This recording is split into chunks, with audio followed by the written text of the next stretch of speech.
नमस्कार, बहुत स्वागत है आपका हमारे छत्तीसगढ़ के इस खास बुलेटिन में। खबरों के साथ मैं हूं रीनू।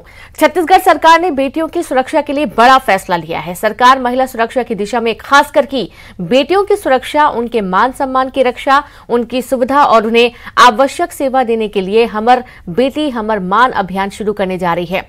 सीएम भूपेश बघेल ने ट्वीट कर यह जानकारी दी। हमर बेटी हमर मान अभियान के तहत राज्य की पुलिस की महिला अधिकारी और कर्मचारी प्रदेश के सभी जिलों में स्कूल कॉलेजों में जाकर बेटियों को उनके कानूनी अधिकार, गुड टच, बैड टच, छेड़खानी, यौन शोषण, cyber crime, social media crime से बचाव और अधिकार जैसी बातों पर मार्गदर्शन देंगी और उनसे संवाद करेंगी।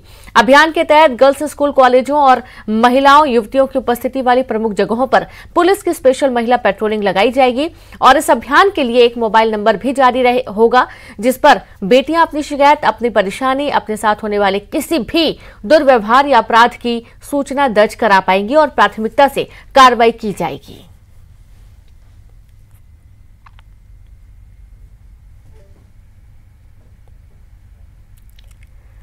छत्तीसगढ़ बीजेपी के मिशन बस्तर का आज चौथा दिन है। बीजेपी के प्रदेश अध्यक्ष अरुण साव और नेता प्रतिपक्ष नारायण चंदेल 5 दिन के बस्तर दौरे पर हैं।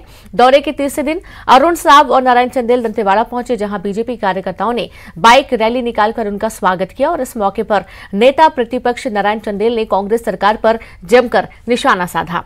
नेता प्रतिपक्ष ने कहा कि विधानसभा चुनाव के दौरान कांग्रेस ने सरकार बनने के बाद 10 लाख युवकों को रोजगार देने और 2500 रुपए महंगाई भत्ता देने का वादा किया था, लेकिन सरकार ने अपने इस वादे को अभी तक पूरा नहीं किया है।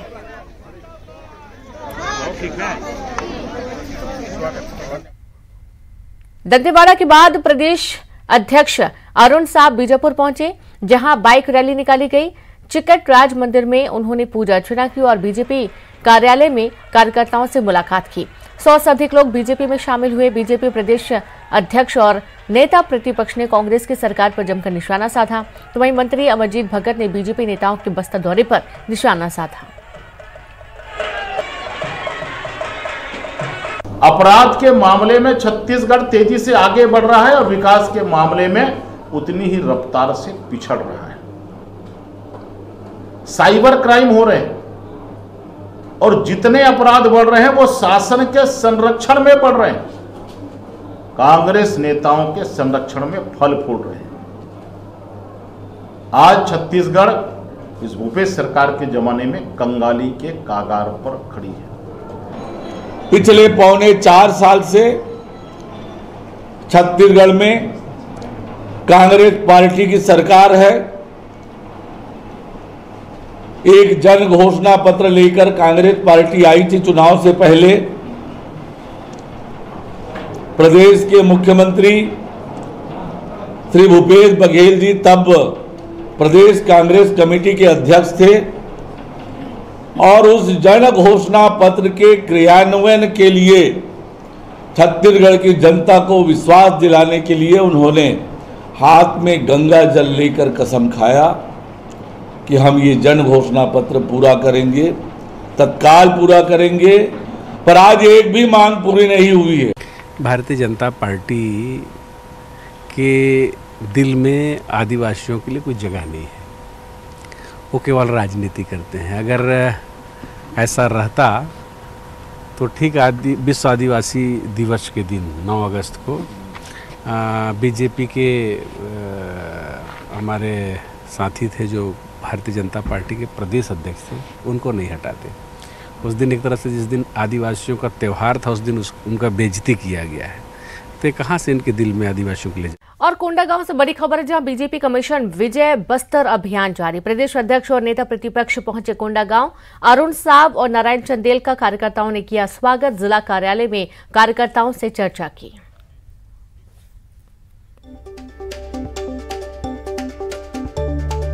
तो बीजेपी का मिशन विजय बस्तर अभियान जारी है। प्रदेश अध्यक्ष और नेता प्रतिपक्ष कोंडागांव पहुंचे, जहां अरुण साव और नारायण चंदेल का कार्यकर्ताओं ने जोरदार स्वागत किया।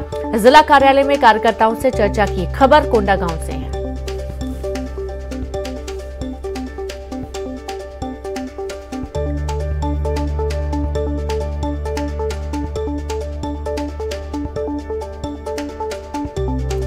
और चलिए सीधे रुक करेंगे, संवाददाता विवेक श्रीवास्तव लाइव जुड़ गए हैं कोंडागांव से।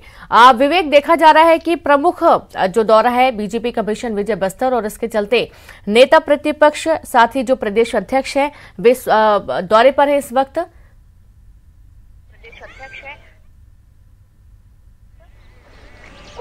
जी हाँ रेणु, जिस तरीके से चुनाव की सरगर्मी अभी समय है, लेकिन चुनाव की सरगर्मियां बढ़ गई है और भाजपा के नए प्रदेश अध्यक्ष और नेता प्रतिपक्ष लगातार बस्तर के दौरे पर हैं। और कल रात जिस तरीके कोंडागांव पहुंचे, वहां पर कार्यकर्ताओं ने उनका स्वागत किया और कल रात में ही उन्होंने कार्यकर्ताओं में जोश भरने का काम किया। नेता प्रतिपक्ष और प्रदेश अध्यक्ष ने कार्यकर्ताओं से कहा कि चुनाव के लिए तैयार हो जाए और आज दिन भर वो कार्यकर्ताओं की बैठक लेंगे भाजपा कार्यालय में। इसके बाद यहाँ से नारायणपुर जाएंगे। इतना ये है कि जिस तरीके से उन्होंने माहौल बनाया है, उनका कहना है कि प्रदेश में अब सत्ता पलटने की बारी आ गई है। उन्होंने एक नया नारा दिया है कि तख्त बदल दो, ताज बदल दो, प्रदेश की सरकार बदल दो। तो इस तरीके के नारे देकर वो कार्यकर्ताओं में जोश भर रहे हैं और वो लगातार यही कोशिश कर रहे हैं कि जिस विधानसभा क्षेत्र में भाजपा की हार हुई है वहां पर वो जीत का बिगुल फूंके, कार्यकर्ताओं में जोश भरे। और सबसे बड़ी बात यह कि उन्होंने इस बात का दावा किया है कि बस्तर के जो 12 के 12 सीट हैं 2008 की पुनरावृत्ति करेंगे आने वाले चुनाव में और पूरी जगह भाजपा का परचम लहराएंगे। जी रेणु जी बिल्कुल, बहुत शुक्रिया आपका विवेक तमाम जानकारी के लिए। तो आप देखें कि अभी से कार्यकर्ताओं को रिचार्ज करने का काम शुरू कर चुके हैं और आज बस्तर का प्रमुख दौरा रहने वाला है। अब बात होगी जांजगीर चांपा की, जहां पर सरकारी विभागों पर 75 करोड़ का बिजली बिल बकाया है, जिसे वसूलने के लिए बिजली विभाग की तरफ से संबंधित विभागों के अधिकारियों को नोटिस भेजने की तैयारी है। बिजली विभाग के अधिकारी के मुताबिक नोटिस भेजने के बाद भी बिल का भुगतान नहीं होने पर संबंधित सरकारी दफ्तरों का बिजली कनेक्शन काटने की कार्रवाई की जाएगी। तो वहीं कुल मिलाकर जिले में 177 करोड़ का बिजली बिल बकाया है, जिसे वसूलने के लिए बड़े बड़े बकायादारों का लिस्ट बनाकर विद्युत कनेक्शन काटे जाने की तैयारी की जा रही है।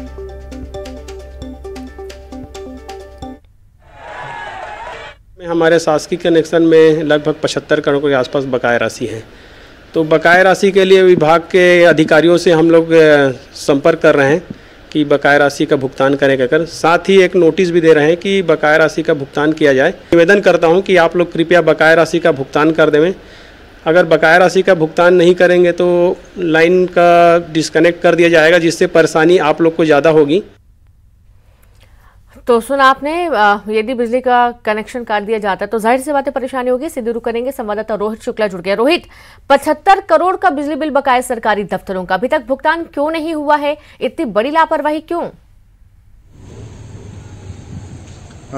तीनों ये कहा जा सकता है, देखिए ये लापरवाही विद्युत विभाग की ओर से भी है और शासकीय विभागों की भी ओर से है। विद्युत विभाग की ओर से हम लापरवाही इसलिए बोलेंगे क्योंकि इतनी बड़ी रकम का बकाया होते तक विद्युत विभाग के अधिकारी कर क्या रहे थे। दूसरी बात, अगर हम गैर शासकीय जो शासकीय विद्युत बिल बकाया है उसकी बात करें तो 177 करोड़ बकाया है रीनू। 177 करोड़ मतलब 1 अरब 77 करोड़ जो है वो गैर शासकीय लोगों से और जो गैर शासकीय कनेक्शन है उनसे लेने हैं, जिसमें ये कहा जा सकता है कि जो घरेलू उपभोक्ता है, जो पावर प्लांट वाले हैं, जो छोटे छोटे कारखाने वाले हैं। तो एक छोटी सी जगह अगर हम कहें जांजगीर चांपा जिले में 1 अरब 77 करोड़ का अगर उपभोक्ताओं से लिया जाना है, शासकीय विभागों से 75 करोड़ का लिया जाना है, तो टोटल 2 अरब के आसपास होता है। तो निश्चित तौर पर यह विद्युत विभाग की लापरवाही ही कहा जा सकता है कि इतनी बड़ी बकाया रकम बचते तक विभाग के अधिकारी क्या कर रहे थे। अब हालांकि इस मामले में विद्युत विभाग के अधिकारी इस बात की दलील दे रहे हैं कि अब वो नोटिस दे रहे हैं। हालांकि इससे पहले भी नोटिस दी गई थी, लेकिन कड़ी जो रुख है वो नहीं अपनाया गया था और आज इसी का नतीजा है कि इसके आंकड़े लगातार बढ़ रहे हैं और दायरा अब वसूली करने में विभाग के पसीने छूट रहे हैं, क्योंकि लिस्ट बनाने 1 अरब का बिजली बिल बकाया है और मान के चलिए कि लिस्ट बनाने में एक लंबा समय लगेगा, उसके बाद काटने, तो ये प्रक्रिया तब तक जो बकाया राशि है वो बढ़ेगी घटेगी कम। तो ऐसे में ये जरूरी था कि और जरूरी है भी कि विद्युत विभाग के अधिकारी इस पर कड़ा रुख अपनाएं, क्योंकि इतनी बड़ी रकम अगर हम एक छोटे से करें, अगर पूरे प्रदेश की बात करें तो कई अरब खरब के जो बकाया हो सकते हैं। तो निश्चित तौर पर जिस तरीके से जांजगीर में ये चौंकाने वाला विद्युत बिल बकाया वसूली करने का मामला आया है, तो ये बेहद चिंताजनक है, क्योंकि कहीं न कहीं ये पैसे वसूलने में एक बहुत समय लगेगा, सामने चुनावी वर्ष भी है, तो ये तमाम तरह की दिक्कतें जो है आ सकती है विद्युत विभाग को वसूली करने को लेकर के। जी बिल्कुल, बहुत शुक्रिया आपका जानकारी के लिए रोहित। तो जाहिर सी बात है, दोनों तरफ से बड़ी लापरवाही की गई है और करोड़ों का बिल बकाया है। बिलासपुर के बहुचर्चित विराट अपहरण कांड में कोर्ट ने सभी 5 आरोपियों को आजीवन कारावास की सजा सुनाई है। जिला सेशन कोर्ट ने सभी आरोपियों को उम्र कैद की सजा सुनाई। विराट सराफ अपहरण फिरौती वसूलने के लिए किया गया था और आरोपियों ने विराट के पिता से 2 करोड़ की फिरौती मांगी थी। पुलिस ने मामले में विराट की बड़ी मां और उसके 4 साथियों को गिरफ्तार किया था और विराट को सकुशल बरामद किया था। सभी पक्षों को सुनने के बाद जिला सेशन कोर्ट ने अनिल सिंह, सतीश शर्मा और राजकिशोर सिंह, नीता शराफ और हरे कृष्ण कुमार राय को आजीवन कारावास की सजा सुनाई है। समर्थन किया और जिसके बाद घटना पूरी तरह से प्रमाणित होने के बाद ही माननीय न्यायाधीश महोदय के द्वारा इस प्रकरण में सभी आरोपीगण को आजीवन कारावास की सजा से दंडित किया है और अर्थदंड वगैरह उस संबंध में अभी कॉपी प्राप्त है। तो वो खबर मुंगेली से, जहां जिला प्रशासन ने एक बार फिर अतिक्रमण के खिलाफ बड़ी कार्रवाई की है। बालानी चौक इलाके में सड़क किनारे किए गए बेजा कब्जे पर प्रशासन का बुलडोजर चला और इस दौरान अवैध निर्माण को तोड़ दिया गया। पुलिस और प्रशासन की टीम ने कार्रवाई की। माननीय सांसद महोदय जी की अध्यक्षता में दिशा समिति की बैठक भी हुई थी, जिसमें निर्णय लिया गया था कि नगरीय क्षेत्र में जो यातायात की व्यवस्था है उसको बेहतर किया जाए, जिसमें पुलिस प्रशासन और जिला प्रशासन के ज्वाइंट सहयोग से आज कार्रवाई की गई है मुंगेली एसडीएम के नेतृत्व में। इसके पीछे मंशा यही है कि रोड ट्रैफिक कंजेशन न रहे और जो व्यापारी हैं अच्छे। गरियाबंद में शुक्रवार को दूसरे दिन भी ग्रामीणों ने स्कूल में ताला जड़ दिया। छुरा ब्लॉक के अमलोर शासकीय प्राथमिक स्कूल के गेट में ताला जड़कर प्रदर्शन किया। शिक्षकों की कमी को लेकर ग्रामीणों ने गुरुवार को भी स्कूल गेट में ताला लगाया। लोगों ने जिला शिक्षा विभाग के खिलाफ जमकर नारेबाजी की और इसके बावजूद जिम्मेदार अधिकारियों ने कोई सुध तक नहीं लिया, जिससे ग्रामीणों में आक्रोश और बढ़ता ही जा रहा है। ग्रामीणों ने कहा है, जब तक शिक्षकों की व्यवस्था नहीं की जाती है तब तक स्कूल गेट पर ताला लगाकर प्रदर्शन करते रहेंगे।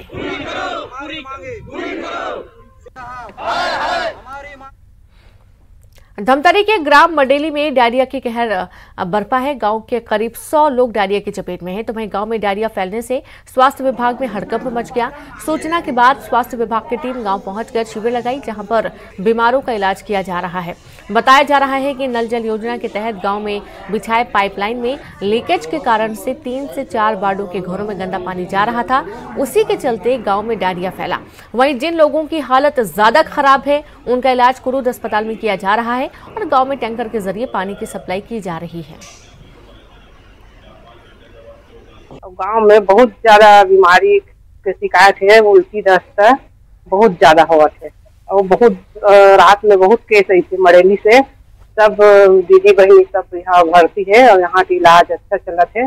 ये डायरिया लगभग सोमवार से फैला हुआ है, जो गांव में इतना ज़्यादा बढ़ चुका है। जहां सिविल अभी अस्पताल आप कुरूद के सामने में खड़े हैं, वहां पे कम से कम यहाँ 20-25 मरीज और बाहर जो भखारे में है या कचना में है या जाम गाँव में जो भर्ती हैं और गांव में शिविर भी लगाए हुए हैं। यहाँ का ऐसे जहाँ भी यहाँ देखा गया है कि यहाँ को जो मेन चौक है, यहाँ का जो बाजार चौक है, वहाँ से लेकर आपके जो तालाब है उसमें जो भैंस बोर जाने वाला रास्ता है और बाजार चौक से लेफ्ट की तरफ जो सकरी गली गई उसमें भी जितने जगह लोग बाग जो नल जल सप्लाई है उसमें जो नल है कई जगहों से जो नाली के अंदर से पानी डूबा हुआ है और वहाँ से क्रॉसिंग हुई है। लोग बाग वहाँ से पानी रिस रहा है ज्वाइंट की जगह से, जिसके कारण पानी में कंटामिनेशन हुआ और लोगों का उसी पानी को पीने की वजह से। रायपुर से खबर, जहां पारंपरिक खेलों को बढ़ावा देने के लिए अनूठी पहल भूपेश सरकार ने की। भूपेश सरकार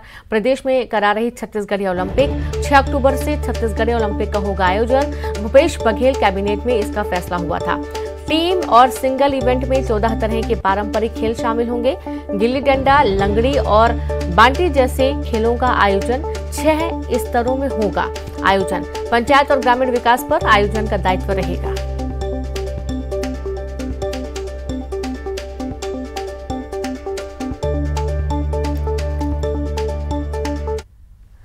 और सीधे रुक करेंगे, संवाददाता देवव्रत जुड़ गए हैं। देवव्रत, देखा जा रहा है कि पारंपरिक खेलों को बढ़ावा देने के लिए अनूठी पहल की जा रही है।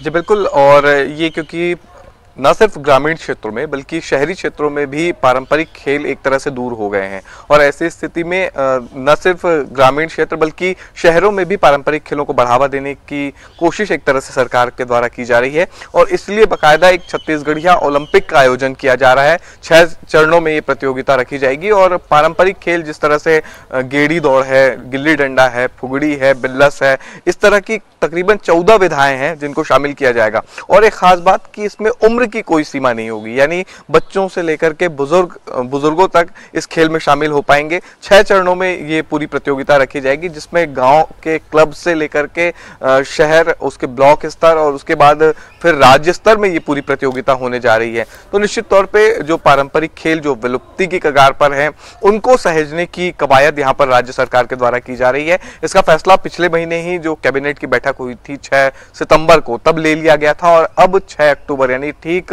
1 महीने बाद 6 अक्टूबर से ये पूरा आयोजन होगा। और प्रदेश भर में ये देखने को मिलेगा कि हर गांव, शहर और गलियों में जो पारंपरिक खेल थे वो अब खेले जाएंगे, और बाकायदा उसको लेकर के प्रतियोगिता का आयोजन सरकार के द्वारा यहाँ पर किया जा रहा है। जी बिल्कुल, बहुत शुक्रिया आपका देवव्रत तमाम जानकारी के लिए। तो आप देखें कि कई तरीके के खेल होंगे जिनमें बुजुर्ग, बच्चे सभी भाग ले सकते हैं। अब बात अंबिकापुर की, जहां पर भकुरा गांव में हाथियों ने एक महिला को कुचल दिया, जिससे उसकी मौके पर ही मौत हो गई।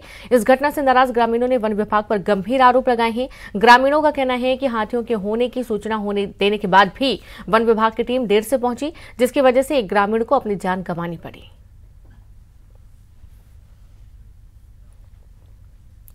कोरबा के दिव्यांग क्रिकेट खिलाड़ी ने खेल किट की मांग को लेकर कलेक्टर से मदद की गुहार लगाई। दरअसल राजनांदगांव में आयोजित दिव्यांग क्रिकेट प्रतियोगिता में कोरबा जिला के दिव्यांग खिलाड़ी हिस्सा लेने जा रहे हैं, लेकिन दिव्यांगों के पास क्रिकेट का पूरा किट नहीं है और किट खरीदने में असमर्थ हैं। कलेक्टर ने खेल अधिकारी को किट दिलाने के निर्देश दिए हैं।